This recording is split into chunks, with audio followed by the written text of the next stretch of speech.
We always want to have you on, Richard. It's always a blast, and I'm so glad that you're back with us again. Let me see when you were with us last. Yeah, years ago, while you're looking up, I'll tell a little story. Years February ago, I had 24th. So it's not that long oh ago.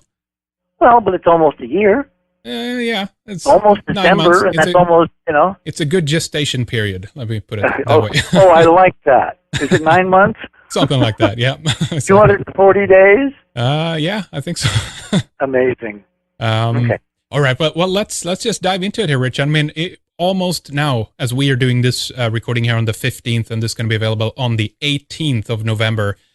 Comet Ison is pretty much almost now visible to the naked eye. Tell us everything we need to know about Comet Ison. Oh my God, how long do we have? How long you want? Well, let me start with the high points. We've been watching this thing since the Russians discovered it about a year ago. And even then, it was touted as the comet of the century. I've been involved in several comets of the century that turned out to be real disastrous fizzles. Many, many years ago, when I was at the Hoagland Planetarium in New York, we had a comet discovered by a Czech astronomer named Kohoutek, who actually I was able to have lunch with some months later, which was kind of interesting. And then I borrowed a major ocean liner and chased Comet Kohoutek to South America. The ocean liner happened to be the QE2, the Queen Elizabeth II, and I put a whole bunch of interesting people on board, including Carl Sagan and his wife, and we did seminars. I mean, I kind of invented the whole seminar at sea thing back then in the early 70s. And we had a wonderful time. We saw the comet. We had an incredible experience. We had the wonderful shipboard camaraderie that is very much akin to what someday it will be like when we can all, travel on spaceships to the planets and to the stars. But you can only do on ocean liners right now. And for people in cities, it was a big dud because it was certainly not the comet of the century. But for us at sea, it was incredibly beautiful and visible. And I did star parties with Ken Franklin, who was the head of the Hoagland Planetarium at that time where I worked, and we'd gather people around, and we would, in the tennis courts up on the upper decks of the QE2, we would point out constellations, and we were going far enough south to South America, actually, that we were able to see Alpha Centauri rising on the horizon, glittering the closest star to the solar system, and Centaurus, the constellation, and the Southern Cross and all that. So it was a really heady time, but it kind of conditioned me that when the media, when the press says anything is going to be the comet of the century, beware. Run like hell, because it's probably not going to come true. Now, we've been watching ISON, which, as I said a few moments ago, was discovered by the Russians using an international network of telescopes. That's where the ISON acronym comes from. And it was projected way back then. There were stories, which you can easily Google and find, comet of the century, brighter than the full moon, et cetera, as it whipped around the sun. And we've been watching this thing as it's been falling in toward the center of the solar system. Its orbit is inclined about 62 degrees, meaning it's 30 degrees off the plane of the planets. Its obliquity, which is the tilt from the north ecliptic pole, is about 62 degrees. So it's 28 degrees and change tilted to the rest of the planet. So as it's coming in, it's sailing far above, million miles above the orbit plane of, Mars and Earth and Venus and Mercury, etc. And a few weeks ago, on October 1st, it crossed 6.5 million miles almost directly above the north pole of Mars. And that was the night that I did about a 1-hour update for Art Bell's new show, Dark Matter, which unfortunately is no longer with us and thereby hangs a tale, and it's not a commentary tale, it's a soap opera, actually. And then it continued to fall in, crossing the Earth's orbit 3 days ago. It's now well inside the orbit of Venus, radially looking down on the solar system from far above. And in a few more days, it will cross the orbit of Mercury. And in less than 2 weeks, on the 28th of November, on Thanksgiving Day, it will whip around the sun closer than the sun's diameter to the photosphere before heading back out into interstellar space, because this is what's called a parabolic object.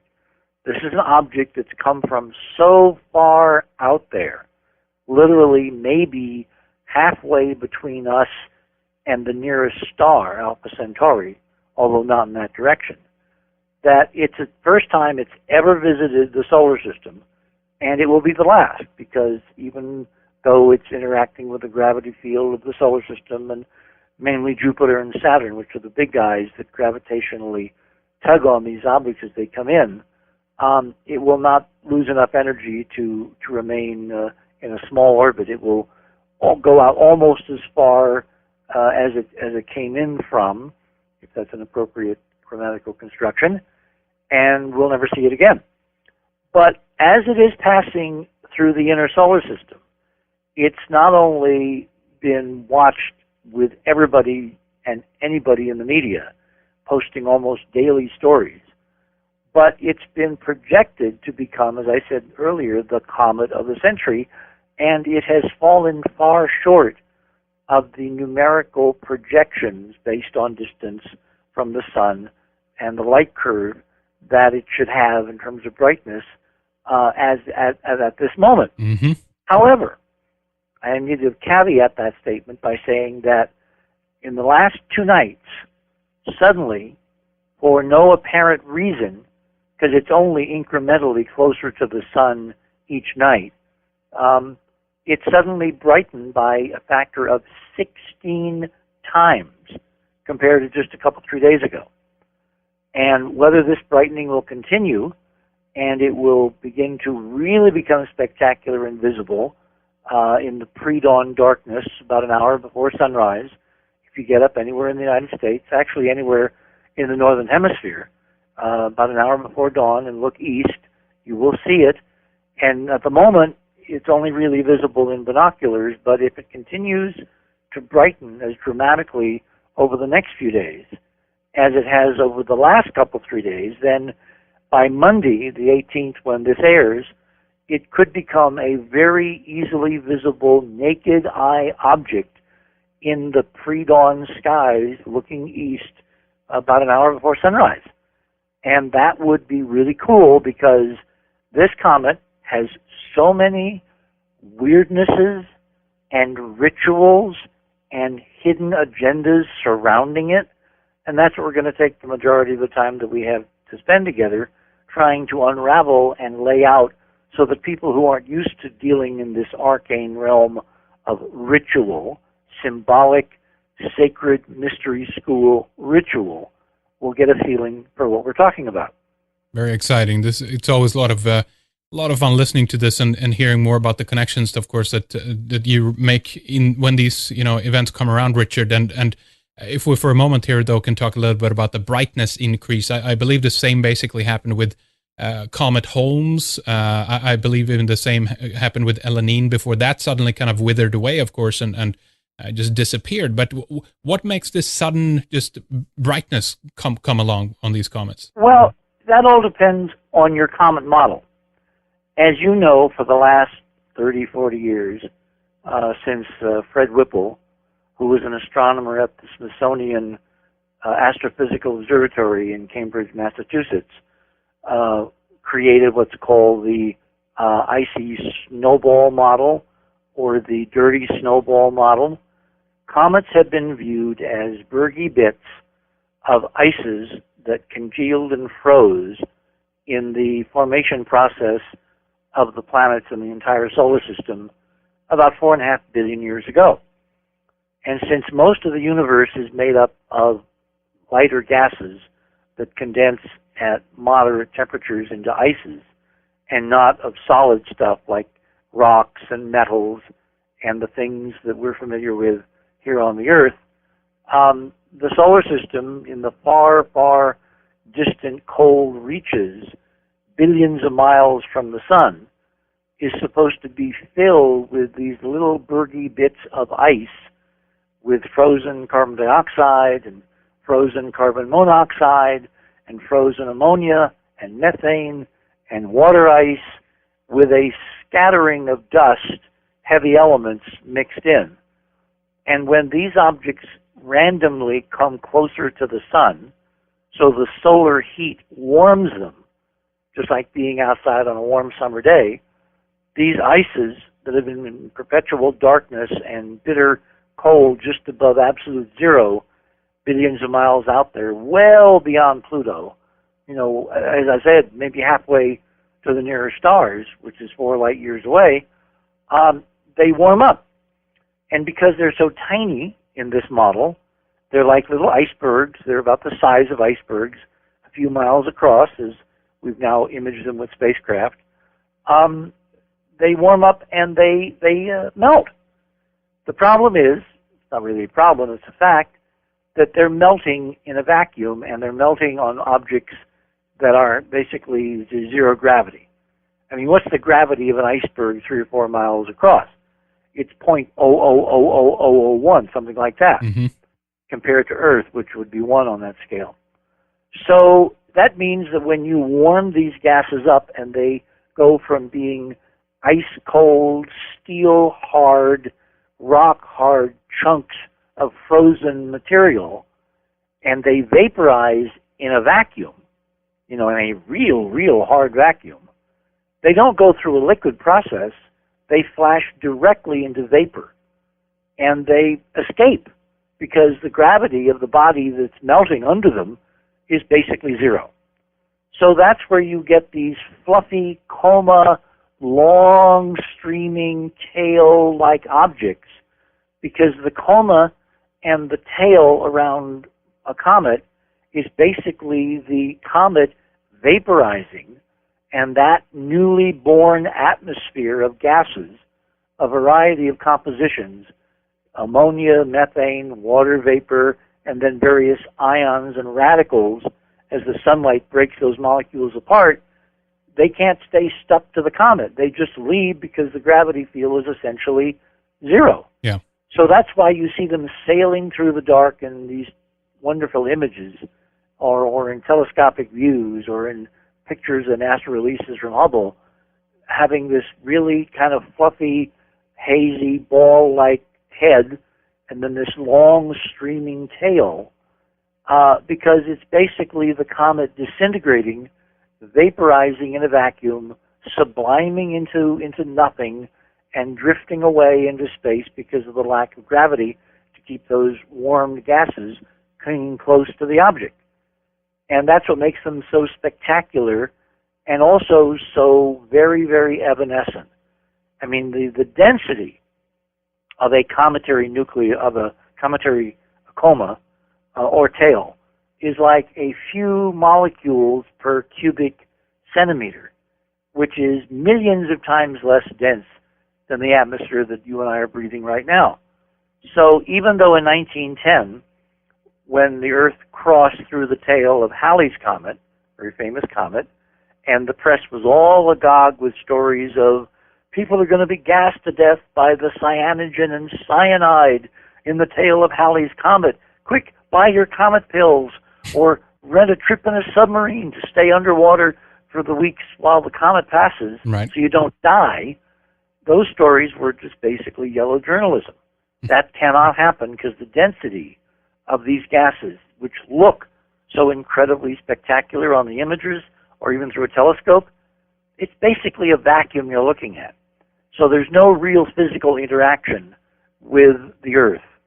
And when it comes to the fear porn mongers, of which this comet apparition, ISON coming around the sun, has spawned its own little crop of doomsday sayers. I mean, I get the emails daily, and if it weren't so tragic, I'd be laughing, because these people are really putting the fear of the cosmos into so many people deliberately by spreading outright lies and deceptions, to say nothing of the huge number of idiotic and ridiculous and really pernicious YouTube videos, saying that everything bad under the sun is going to be attached to this comet going around the sun, and we're all doomed, and the Earth is going to be destroyed, and the rocks are going to rain down, and it's all total BS. Yeah, it's interesting that doomsday cults seem to spring up around these events. We know about Marshall Applewhite and his little cult there many years ago. There was even a church now set up in Russia, I believe, to they started to worshiping the comet that came in there a couple of years ago. There's got to be something more to this, though. It's got to be a stigma involved in something that has an ancient memory here in terms of doom and gloom that is awakened in the human psyche or something, right? Well, long before we had institutions like the CIA or the KGB or the NSA, or the concept of black ops became, part of the conversation, comets have had a really bad rap going back historically hundreds of years. And the late Tom Van Flandern and I, you know who he was, right? Yep. He's probably been a guest on your show when he was still with us. Unfortunately not. No, we never really? got him. No, we never got him. He passed away. Yeah, it is. Well, for those who don't know, Tom and I were very, very, very old colleagues and friends going back decades to when we helped save the Voyager spacecraft together against the onslaught of President Reagan's budget director, David Stockman. This is back in the 80s, early 80s. And Tom used to be the chief astronomer at the U.S. Naval Observatory in Washington, D.C. And along with a guy named, I think, Harrington, he was the one who discovered the first object to be circling Pluto, the moon Charon. So he was a really august, well-educated, hailed, graduate, mainstream PhD astronomer who just happened to have one little quirk. And that is that Tom, when he looked at the orbits of comets, particularly long-period comets, came to the conclusion that comets and the asteroids, as totally divergent from the current mainstream model, that they are remnants, as I said a few minutes ago, of the formation processes that created the whole solar system, the planets included. Tom came to the conclusion, based on his expertise, which was in celestial mechanics, which is the mathematics of orbits and how things move in space, whether they're natural or artificial. He came to the conclusion that the comets and the asteroids were the result of a gargantuan set of explosions of planets previously destroyed through internal processes, releasing enormous amounts of energy and blowing them to kingdom come, and that the comets that we see and the asteroids that we see are the remnants of these extraordinary planetary explosions billions of years in the past history of the solar system. Now, to put it mildly, this did not make Tom the best friend of a lot of mainstream astronomers in and outside of NASA. Right.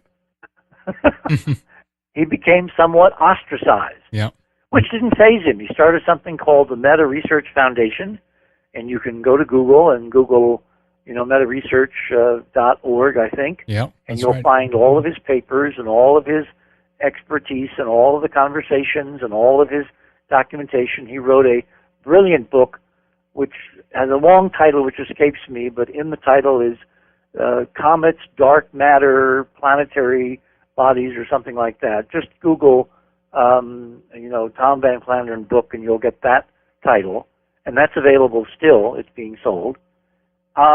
He was a very visionary synoptic thinker, and it's such a tragedy that Tom is no longer with us, because he would be having the proverbial field day in seeing what this object, ISON, is doing, and some of the projections, like ours at Enterprise, as to what it could do in the next few days and weeks.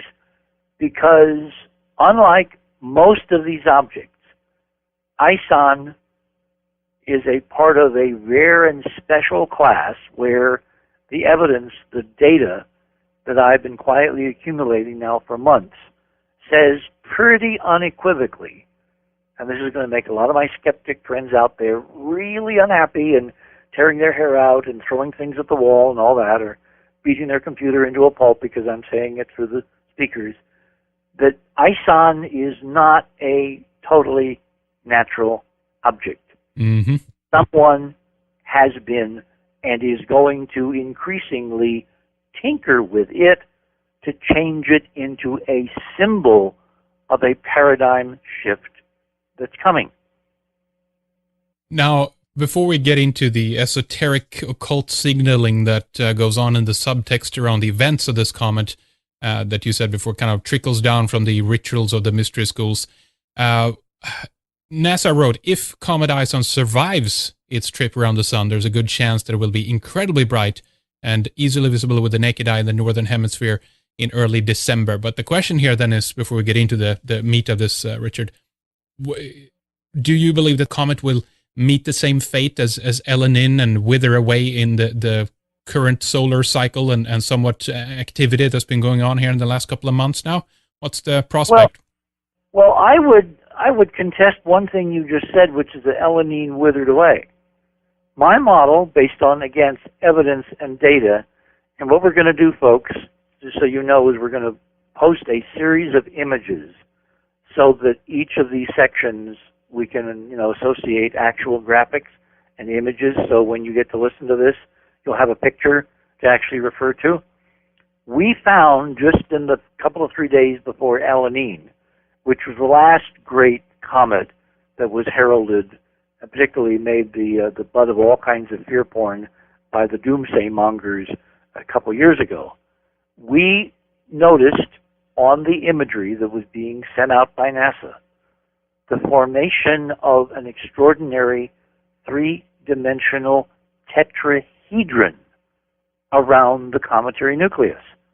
And I posted this on the Coast website at the time with an appropriate caption. We will take that image and we'll put it over here on red ice so you can see that, in fact, it looked like someone, because Elenin also was an artificially tinkered with object, not just a natural comet.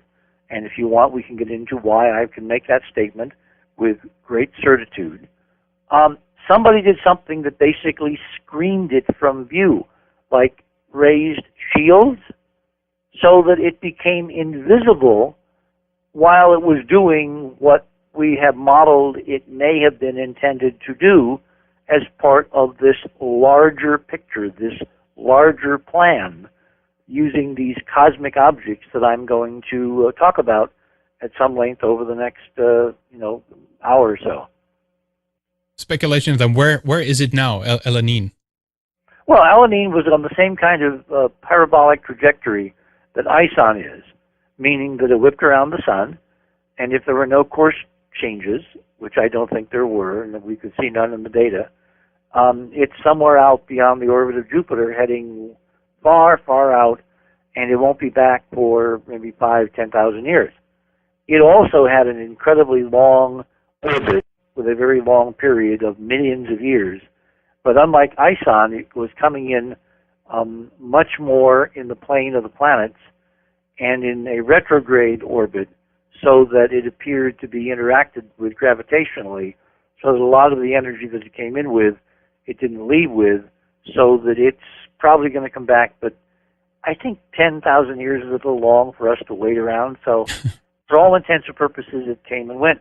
But it did not disappear, because I have imagery after its drop-dead date from amateurs that clearly saw this tetrahedral formation around it, created in the gases of the solar wind, well after it was said to have disappeared. And so that's more media hype and more, just get people to lose interest, and you tell them something's no longer visible. Most people won't go out and even try to see it. Yeah, I got that now. So would you say that ISON now then is a continuation of the signaling that Elenin initiated, if you will? Precisely. And you're very, very sharp to pick up on that, because when I did Coast and I talked about Elenin, and I did some private conferences where I laid out the entire case I said that Elanine was kind of like John the Baptist, which is a very strange metaphor, but people who are religious and Christians will know what I mean. John the Baptist was the forerunner of Christ. He was the town crier. He was the guy that said, you know, the big thing is coming, the big thing is coming. Well, Elanine, looked at in this model, was the forerunner of the big thing, which could be ISON. And it was designed to get people, again, who know how to look and know how to see and how to interpret data to basically pay attention, and everybody else to simply ignore it and go away or get swallowed up by all the fear porn mongers. That's why I said that even though comets have had historically a bad rap, and they're looked at as objects of doom historically, which may go all the way back to Tom Van Flanderen's work, which is that if you blow a planet up and the survivors ultimately wind up here on Earth and they go through endless reincarnation cycles, we're really encompassing a lot here, aren't we? It's good stuff. That there will be some deep cultural, subjective, subconscious memory that comets are associated with the thing that literally destroyed the planet you used to live on. Yeah, yeah. And so culturally, you'll have that mnemonic memory buried deep, deep, deep inside, and you'll look at these things with fear as opposed to an aggrandizing anticipation of something good happening. And that's what I think that these fear porn mongers are playing off of, which is this deep subconscious meme that comets originated in catastrophe, and in the ensuing millions of years, when some of them have impacted other bodies in the solar system, they create catastrophic effects, and if the object is big enough, they can wipe out whole ranges of species, a la the dinosaurs, etc. So, yeah, when you look at the sky and you see a comet, if there's this incredible, long, millions of years old, buried, subconscious memory from incarnations of consciousness, human, from life to life to life to life to life over millions of years. I mean, this is a pretty big concept to get our mind around. Then, yeah, there'd be a predisposition to see all these things in a very negative light. And that's what I think the current doomsayers, the fear porn mongers, as I call them, are consciously, deliberately playing upon. And they're trying to change what I believe in our model is a portent of stunning positive change, a positive paradigm shift that someone is using these celestial objects as portents to signify symbolically in their religion, because we're dealing basically with an ancient religion, even though they're using modern technological toys to make it come true. It's a religion, it's a cosmic connection of our relationship to everything, to God, to the all, to the cosmos, to creation. The fear porn mongers really, really are focusing on creating as much fear and loathing of these coming celestial symbols as possible. And the reason is very simple. Because in the whole hyperdimensional physics model that I've been working on for decades and that you and I have discussed here over many, many years, I now can demonstrate that in the physics that we can measure, in this larger cosmic drama, what we expect, what we feel, what we project can really affect what we get. So if you put the negative spin on a positive event, you can actually change the future so you get a negative outcome from what otherwise would have been a positive event. And that's what their agenda is. And that's why you see this dripping fear porn all over the web, from direct emails to the YouTube videos to the yahoos who know nothing about celestial mechanics and nothing about the real wonders that these significant symbolic objects could mean. Their job is to make people as afraid as possible. Be very, very afraid is their message. All right. So Let's try to get to some of the points here, some of the deeper or bigger picture subtextual signals that you've picked up on in this when it comes to this comet, Richard. Well, let me try to, again, I'm speaking as if nobody in the audience knows anything, because this is such an arcane field, and if I hadn't spent 30-some years studying it with various colleagues like, Bruce De Palma and Tom Van Planderen and my co-author Mike Barra on Dark Mission, I wouldn't have any basis to talk like this. But I know I can incontrovertibly prove that, for instance, our space agency has a public image, a public face that we all get to see, and a very private side that very few people get to see, let alone even understand, which Mike and I covered in great detail in Dark Mission. There is a whole ritual side to the National U.S. Space Agency, NASA, which comes from the Masonic tradition. A lot of the people inside NASA, or astronauts, or mission people, or program people, or administrators, up to and including the major administrator that John Kennedy appointed as his second in command at NASA when he took the presidency in 1960, James Webb, was a 33rd degree Mason. And what we're seeing in these arcane rituals, which I have documented now going back decades, first in The Monuments of Mars, A City on the Edge of Forever, which was my first book on all these hidden discoveries, followed up by Dark Mission, The Secret History of NASA, with Mike Barra, which is my second opus magnus on this hidden side of a taxpayer-supported agency, is that there's a huge contingent of people and planning that goes into making missions happen during appropriate ritual times, dates, hours, when celestial objects are at key angles to each other, above or below the Earth horizon, above and below various key sacred sites on the planet, like the Giza Plateau, where the pyramids are, above and below the horizon of Cydonia on Mars, which is a crucial linchpin connecting the events in the ancient solar system with the events on Earth by way of the face on Mars, which the Russians call the Martian Sphinx, with the terrestrial Sphinx located on the Giza Plateau in Egypt, and on and on and on and on. So obviously, in the short time we have together, I can't possibly document this decades of research. That's what the books are for.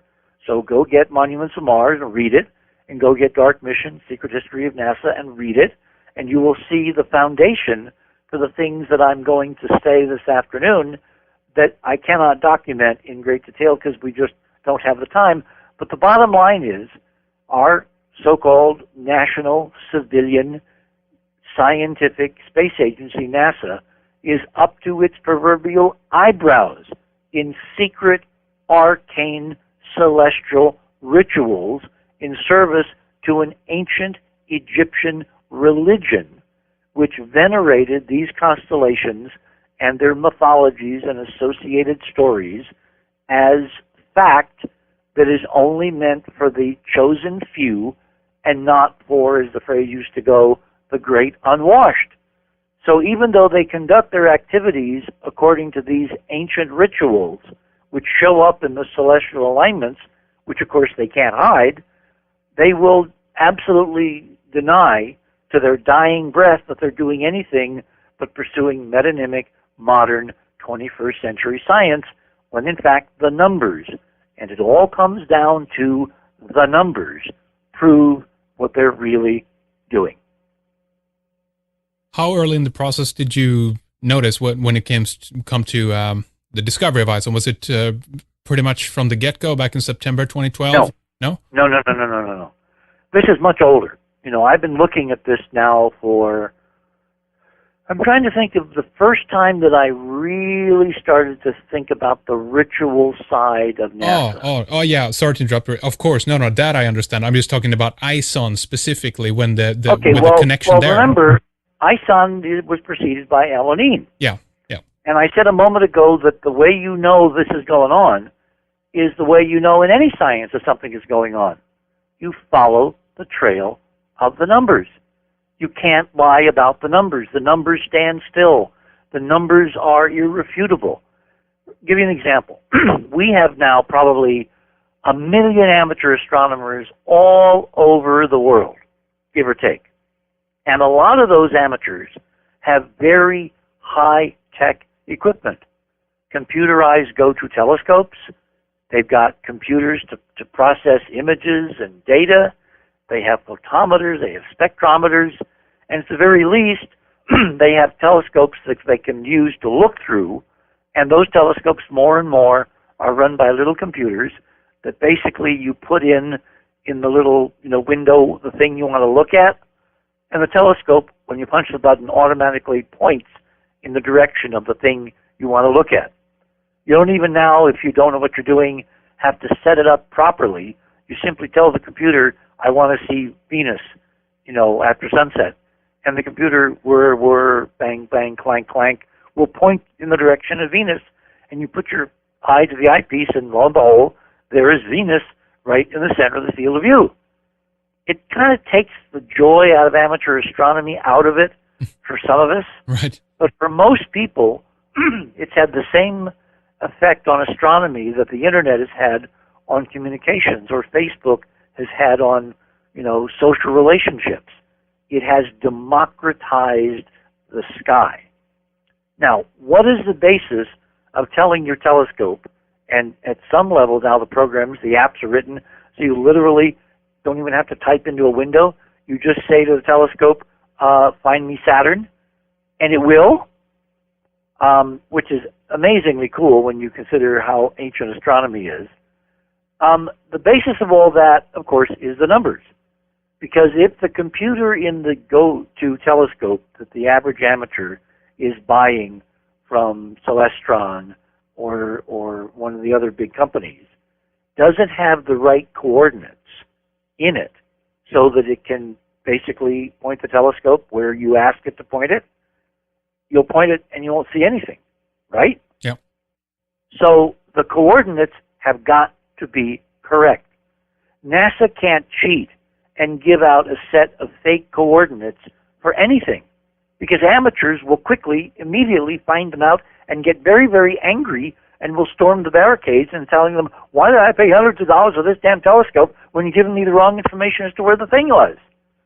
So there is a center at the Smithsonian at Harvard called the Minor Planets Center, which takes sightings from professional and amateur astronomers all over the world of these celestial objects, be it asteroids or planets or comets, and puts them into a common database and then puts them out through the internet. Thank God for the internet. And you can download at the touch of a button. I downloaded the latest coordinates for ISON just before we went on the air, so that tonight when I go out to look at it, I'll know exactly where to look within fractions of a second of arc, which is a tiny, tiny, tiny, tiny, tiny, tiny angle in the sky. Mm. The reason all this is important is because the baseline is, even though we've been telling everybody for years NASA's faking all kinds of data, which they are, it's not the data on where things are. If they tried to fudge that, they'd quickly be found out, because a howling group of amateur astronomers would totally, instantly catch them lying to them, because they wouldn't be able to see what they're pointing their telescopes at. So the one thing we can count on are the coordinates and the orbits and the trajectories of these objects in the solar system. I hope that's really, really, really clear, because it's the basis for what I'm going to say next. Sure, yeah. Okay? So we agree they can't lie about that. I agree. So what I did when Alanine made its appearance, I got very, very suspicious when the Russian who announced its discovery, a guy named Alanine, who turns out was not an astronomer at all. He was a mathematician at a private institute outside of Moscow, and he gave some presentations, and then he disappeared from public view. During the whole Alanine passage, no mainstream media could ever reach him for an interview. Now, what's interesting is that this kind of confounds human nature. In the astronomical world, through the International Astronomical Union, the IAU, the convention is that a comet is named automatically by the guy or gal who finds it, and you can either choose to have it named after you personally. I mean, that's incredible ego boot, right? How many people on the planet get to have something that's celestial and eternal named after them between the time they're born and the time they die? That's got to be the ultimate ego experience, right? Immortality writ large. Mm-hmm. Well, Elanine refused to talk about his comet in the media. Now, wait a minute. Isn't that kind of weird? Wouldn't you think that this guy, he was like in his 20s, beginning his career, these things can make your professional career. Mm-hmm. When you discover something that is of that importance, that you get to name it after yourself, or you can name it after the computer telescope network that you use, or the observatory. I mean, it's under the discretion of the discoverer how to name it, as are asteroids. Asteroids, if you find an asteroid, you get to name it.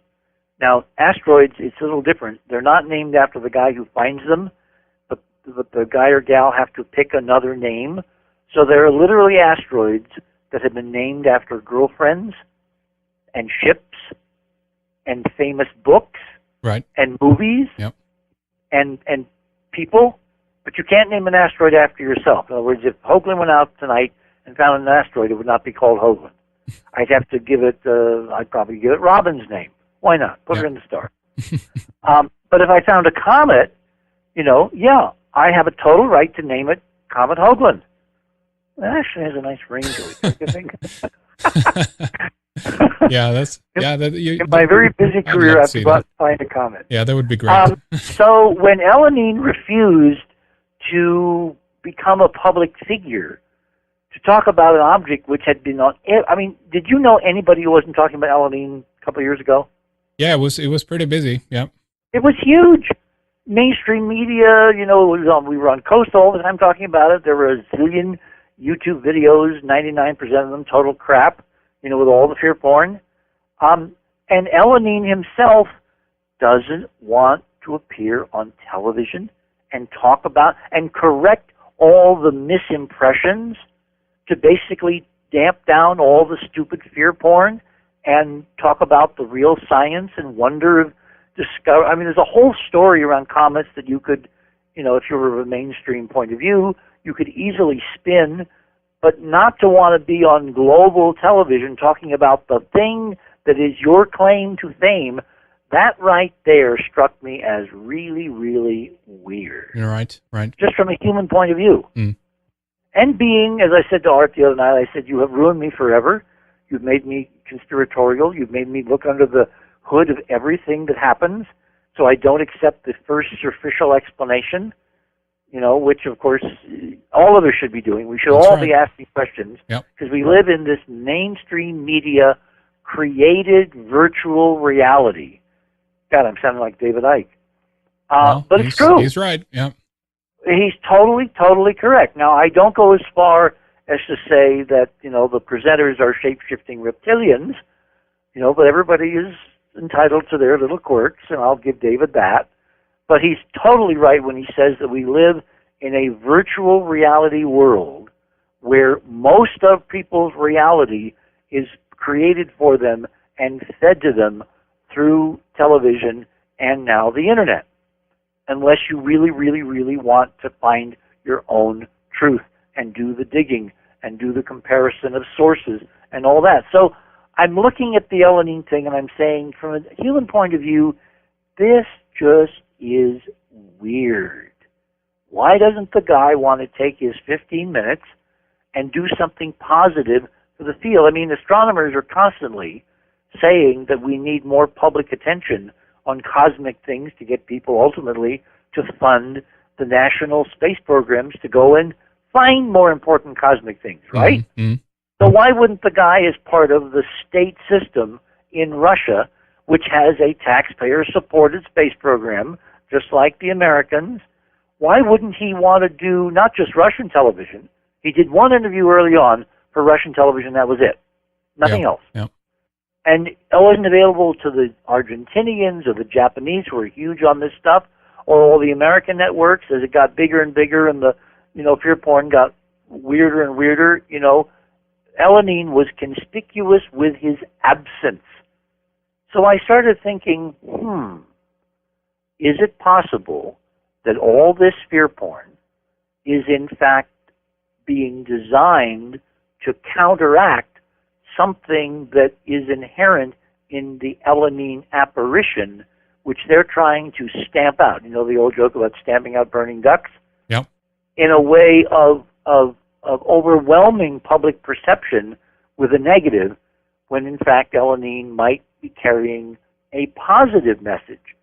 And how would that message be carried? Well, obviously, you're familiar with the Hopi prophecy about the blue kachina, right? Yeah.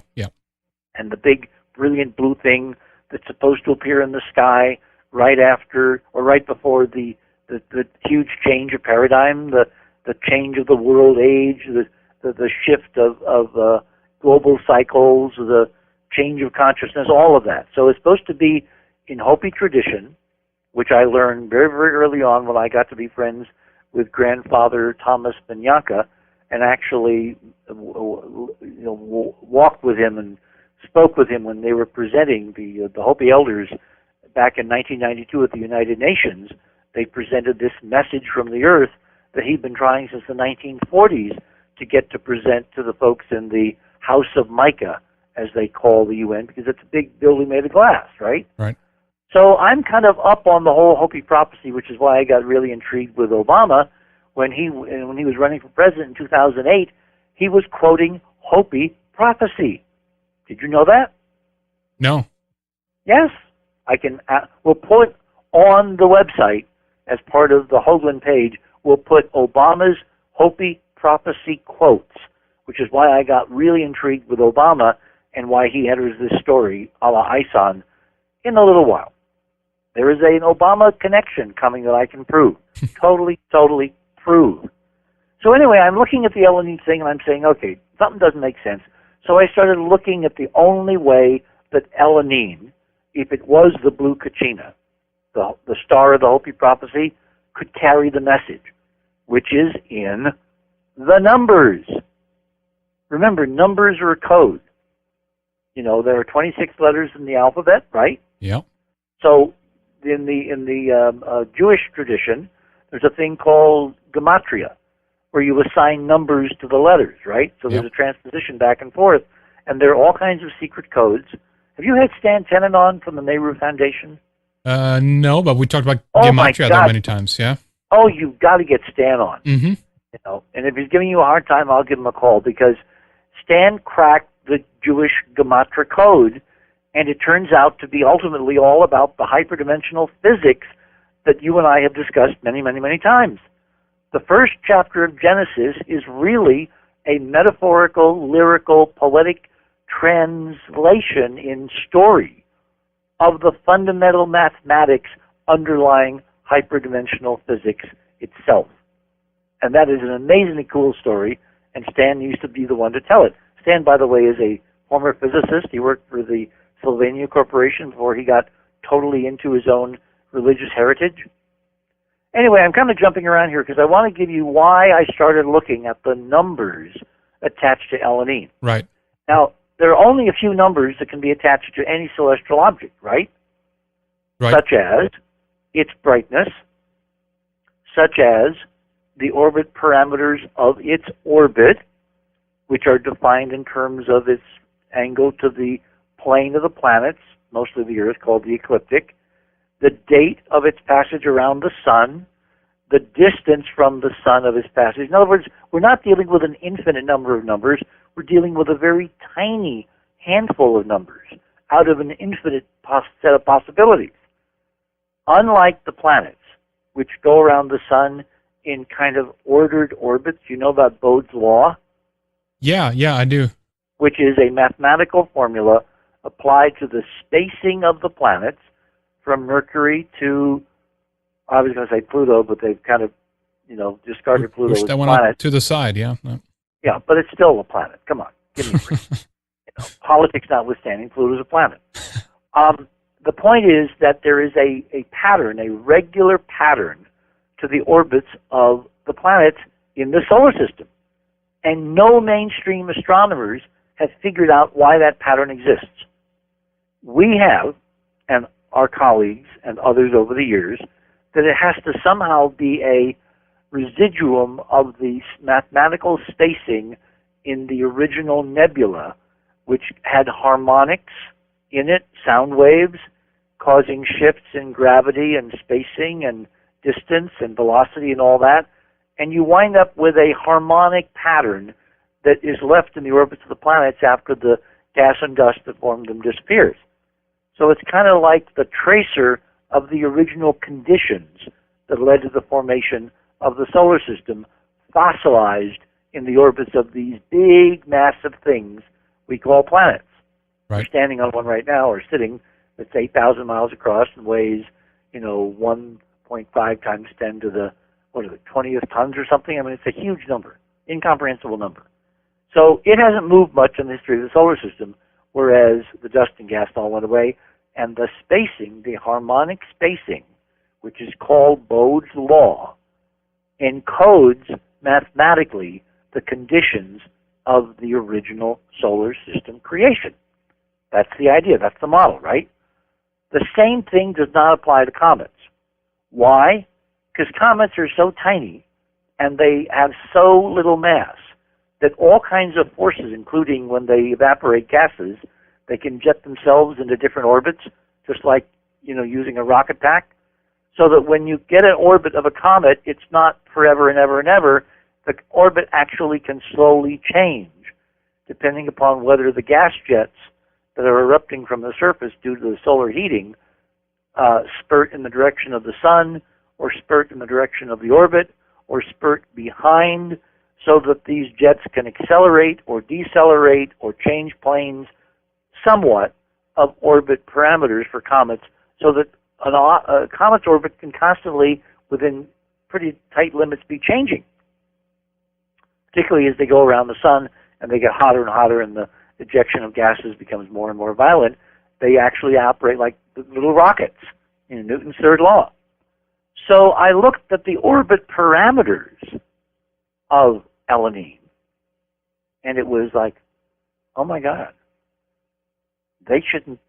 those numbers should not exist. And without going through all the details, I'll just tell you that all of the key numbers associated with Elenin as swept through the solar system, starting with its brightness at plus 19.5 magnitude, were all hyperdimensionally significant numbers.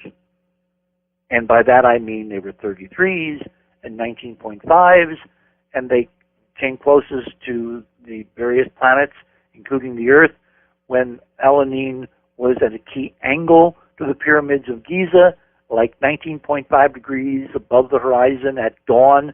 In other words, so many repeating, crucially significant hyperdimensional numbers attached to the orbit of this little object that everybody else thought was natural, that it got to the point where it was absurd and ridiculous to consider that Elenin was anything but an artificially tinkered with object.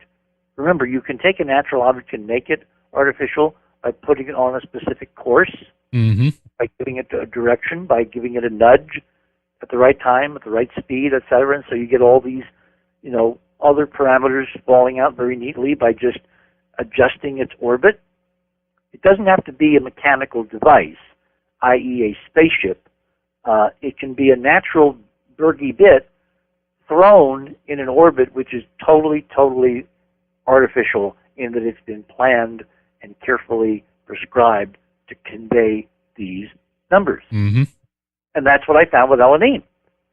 Now, an awful lot of people got really, really mad at me. Really pissed off. How do I know? It's called email. It's called feedback from George a la Coast. It's called feedback through Facebook. It's called Facebook responses. It's it was really, really interesting how angry and negative an awful lot of people were at me that I said Elanine was special because of these numbers. I even did a presentation in, I think it was England, in Leeds, during the months before it was supposed to whip around the sun, and I laid out the major case of the conference there. People were really unhappy. Why? Because Elanine didn't do anything. Again, they missed the point. If there is a two-tiered American system, actually a global system, of people in the know and then all the rest of us, colloquially it's been called now the 99% and the 1%, and it's actually much, much smaller than 1%. It's maybe 0.00001% of the people who really run the world.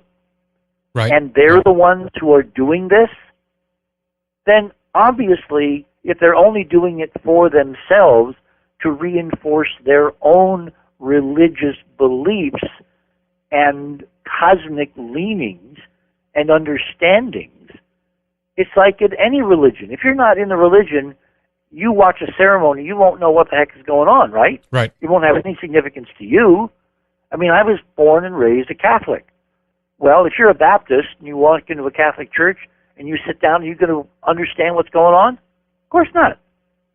But at least you can walk into a Catholic church. What if there was a religion so secret, because it's grounded in the physics of how to change reality, with a capital R, that it's kept secret by this tiny, tiny, tiny hundredth of 1%, so that all the rest of us don't realize that we can democratize this physics and make it work for all of us, because if we all knew that, then this tiny 1/100th of 1% would lose their control. Right. And so they keep it secret. And they make anybody who tries to blow the whistle on them look like an idiot for claiming something because, oh, it didn't do anything spectacular. Well, how naive can anybody believe that the sacred object of a secret religion that's being manipulated by a secret space program which has control of anti-gravity and can send spaceships out there and maneuver and nudge and manipulate an object, a Bergy bit, into a specifically, precisely defined ritual orbit, is going to let anybody know what they're doing. They will celebrate when it hits its marks and goes through certain constellations and certain passages of celestial objects which are, in their view, stand-ins for the gods, all in total secrecy. And if they're really cool, they'll make the whole thing appear to go away so nobody pays attention to it anymore, which is exactly what happened with Elanine. All right, Richard, I'm going to pause you right there, and we're going to, of course, lead this up to ISON now in the second segment as we proceed here in a little bit. We're going to take a short break here, though. And as always, Richard, I was always a lot of questions for you, but I'll let you kind of lay this out first, of course, so we can get to some of those questions later. But please, before we take a short break here, Richard, give us the website for more info. And also, just want to ask you briefly here then, are you planning to, do you have any paper or more material kind of upcoming on this and the numbers and everything? I'm going to put something on the Enterprise Mission website in the next few days, now that ISON is beginning to perform as we had kind of hoped it would. And so enterprisemission.com, keep going there. I have a Facebook. I have two Facebook pages. I have my friends page and my fan page. Do they call it a fan page anymore? I don't know. And I'll be putting notices there to point people to the paper on the Enterprise website. And I may or may not be doing, shows on this with George, with Coast. But this one will be in the archive so people can go back and look, and we'll put a lot of information on the Red Ice page so that people only have, we did seminars. I mean, I kind of invented the whole seminar at sea thing back then in the early 70s. And we had a wonderful time. We saw the comet. We had an incredible experience. We had the wonderful shipboard camaraderie that is very much akin to what someday it will be like when we can all, travel on spaceships to the planets and to the stars. But you can only do on ocean liners right now. And for people in cities, it was a big dud, because it was certainly not the comet of the century. But for us at sea, it was incredibly beautiful and visible. And I did star parties with Ken Franklin, who was the head of the Hoagland Planetarium at that time where I worked. And we'd gather people around, and we would, in the tennis courts up on the upper decks of the QE2, we would point out constellations, and we were going far enough south to South America, actually, that we were able to see Alpha Centauri rising on the horizon, glittering the closest star to the solar system, and Centaurus, the constellation, and the Southern Cross and all that. So it was a really heady time, but it kind of conditioned me that when the media, when the press says anything is going to be the comet of the century, beware. Run like hell, because it's probably not going to come true. Now, we've been watching ISON, which, as I said a few moments ago, was discovered by the Russians using an international network of telescopes. That's where the ISON acronym comes from. And it was projected way back then. There were stories, which you can easily Google and find, comet of the century, brighter than the full moon, et cetera, as it whipped around the sun. And we've been watching this thing as it's been falling in toward the center of the solar system. Its orbit is inclined about 62 degrees, meaning it's 30 degrees off the plane of the planets. Its obliquity, which is the tilt from the north ecliptic pole, is about 62 degrees. So it's 28 degrees and change tilted to the rest of the planet. So as it's coming in, it's sailing far above, million miles above the orbit plane of, Mars and Earth and Venus and Mercury, etc. And a few weeks ago, on October 1st, it crossed 6.5 million miles, almost directly above the north pole of Mars. And that was the night that I did about a 1-hour update for Art Bell's new show, Dark Matter, which unfortunately is no longer with us, and thereby hangs a tale, and it's not a commentary tale, it's a soap opera, actually. And then it continued to fall in, crossing the Earth's orbit 3 days ago. It's now well inside the orbit of Venus, radially looking down on the solar system from far above. And in a few more days, it will cross the orbit of Mercury.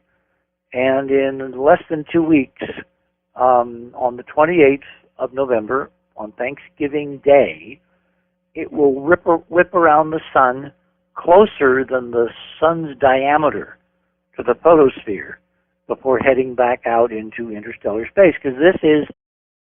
We always want to have you on, Richard. It's always a blast, and I'm so glad that you're back with us again. Let me see when you were with us last. Yeah, years ago. You're looking up. I'll tell a little story. Years February ago, 24th. So it's not that long ago. Well, but it's almost a year. Yeah, it's almost 9 December, months. and that's almost, It's a good gestation period. Let me put it that way. Oh, I like that. Is it 9 months?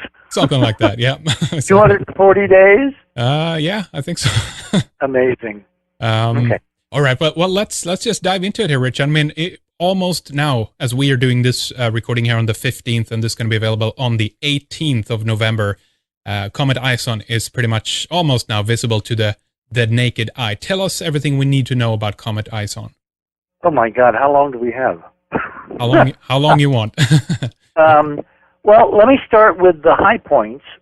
We've been watching this thing since the Russians discovered it about a year ago.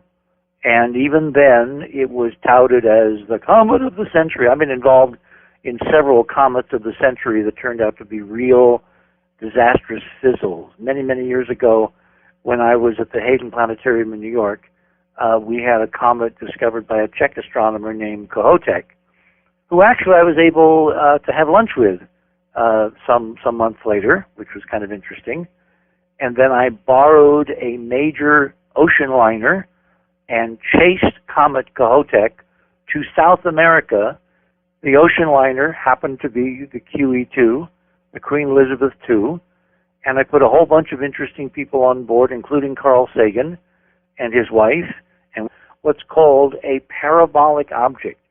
This is an object that's come from so far out there, literally maybe halfway between us and the nearest star, Alpha Centauri, although not in that direction, that it's the first time it's ever visited the solar system, and it will be the last, because even though it's interacting with the gravity field of the solar system, and mainly Jupiter and Saturn, which are the big guys that gravitationally tug on these objects as they come in, it will not lose enough energy to remain in a small orbit. It will go out almost as far as it came in from, if that's an appropriate grammatical construction, and we'll never see it again.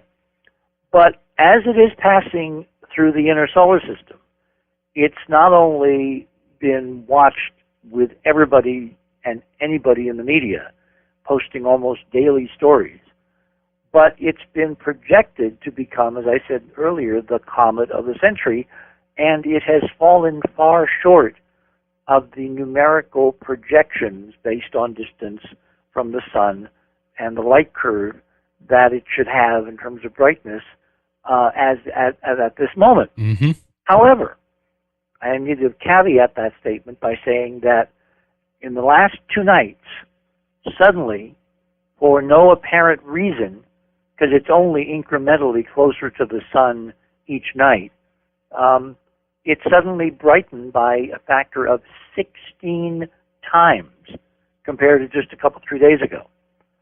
And whether this brightening will continue and it will begin to really become spectacular and visible in the pre-dawn darkness about an hour before sunrise, if you get up anywhere in the United States, actually anywhere in the northern hemisphere, about an hour before dawn and look east, you will see it. And at the moment, it's only really visible in binoculars, but if it continues to brighten as dramatically over the next few days as it has over the last couple, 3 days, then by Monday, the 18th, when this airs, it could become a very easily visible naked eye object in the pre-dawn skies looking east about an hour before sunrise.